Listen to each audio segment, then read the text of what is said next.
Hey sweet people, how's it going? Let's take 5, grab a coffee, and talk about brand building, design, and storytelling. This is the Creative Coffee Break. I'm your host Marc T, and today we're gonna talk about artificial intelligence in the design process. Before we get started, a quick word from my sponsor. This episode is presented by Rösternest, which is German for Roaster's Nest. It's a family-owned coffee roastery that offers a variety of carefully hand-roasted specialty blends. High-quality beans and a gentle individual roasting makes Rösternest coffee a real taste experience. Today I'm drinking El Primero, a balanced espresso roast with the aroma of dark chocolate and dried fruits. With the promo code Sweetspot10, listeners of this podcast get 10% off of any order till October 31st. Visit rösternest.de and use promo code Sweetspot10 and have yourself a creative coffee break. All info in the show notes, and now let's get started with our creative coffee break. Freshly brewed inspiration, delicious news, and hot tips to wake up your brand building. This is the Creative Coffee Break with Marc T. Sweet people, there's a new tool in town, or should I say a couple of tools. AI-driven design tools are all over the place right now. Of course, I'm talking about artificial intelligences that can render images. For example, one of those tools is Midjourney, the one I also use for mockups and sketches and mood boards. So what it actually does is a big technological revolution.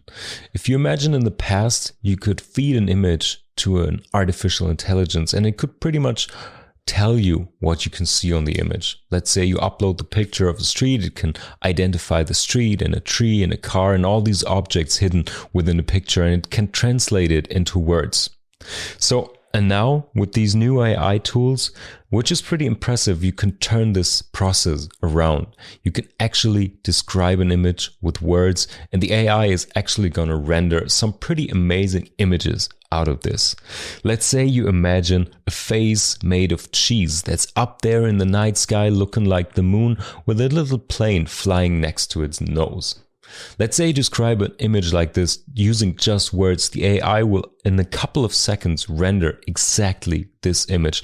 But not only that, you can also add stylistic elements like, hey, let's make it look like a black and white 50mm photography, or I want to make it look like an oil painting.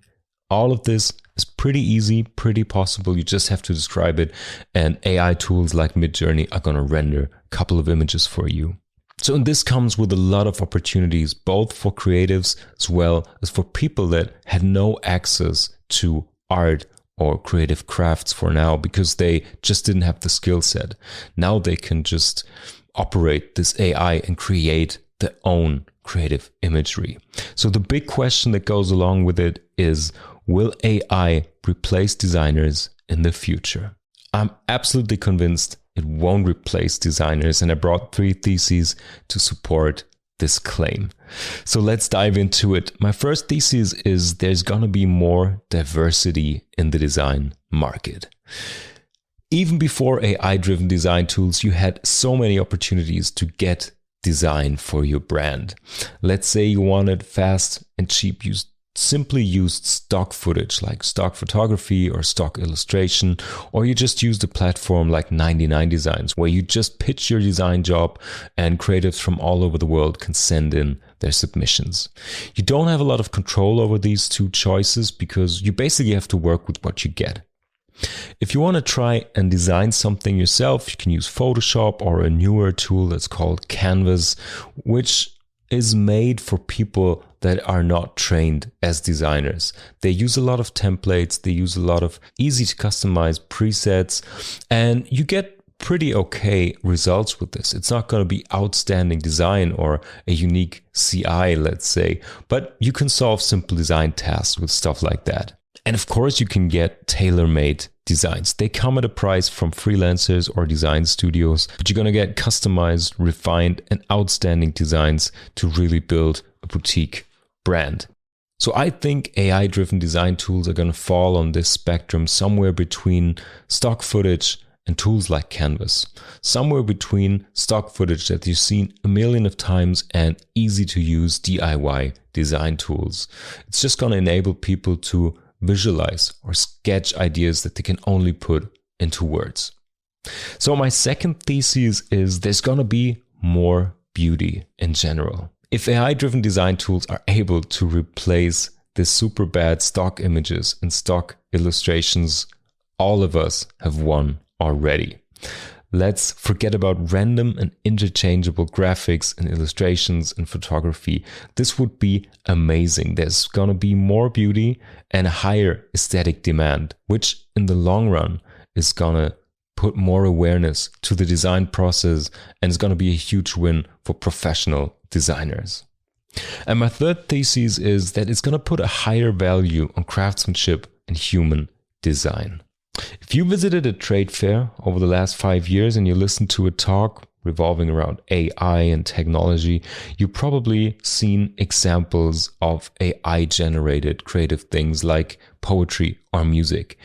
Most people started comparing two poems, both sounding pretty abstract, pretty Dadaistic, and one of it was written by a real poet and the other one was computer generated. So the idea of these talks were always like, oh, watch this, ooh, AI is going to replace everything, especially art, which in my opinion is a very technoid perspective. These are arguments by tech startup, tech enthusiasts, or simply a dystopian fantasy. I think that claim is total BS, and let me tell you why. Okay, imagine this. You're at a live concert, you're watching a band, and the guitar player is coming to the edge of the stage for his big solo, and he's playing it right at the edge of his capabilities.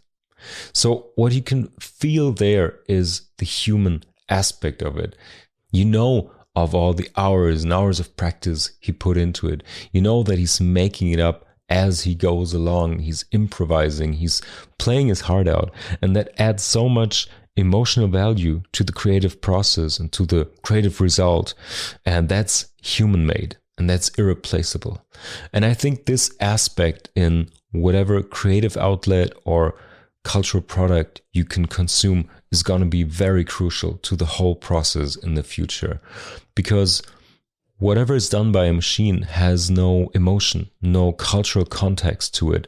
So it resonates on a very different level. And this is nothing you can quantify or measure technically, but it's something that you're very aware of. And I think this emotional advantage of human-made design, human-made creative products is always going to outperform machine-made or AI-generated results. So bottom line, sweet people, I think AI-driven design tools are a nice add-on. For people that are not from the design trade, it helps to visualize ideas. And for professional designers, it's just a quick and easy way to do sketches and mock-up and create mood boards. So my theses are it's going to put more diversity into the market. It's going to get more beauty out in the world. And it's going to put even higher value on human-made design. So sweet people, tell me what you think. Did you already use AI-driven design tools? Do you think they're going to outperform real human designers? Or do you agree that it's just a nice to have? You can comment on this podcast, send me an email, or just DM me on social media. Let me know what you think. I'm very keen to hear your perspective. That's the coffee break for today. I'll hear you next week. Take care, stay caffeinated, and I'll hear you on the sweet side. This podcast is produced by Sweetspot Studio. New episodes each week, wherever you listen to your podcasts. If you enjoyed the show, leave a rating and subscribe to never miss an episode. Find out more at sweetspot-studio.com.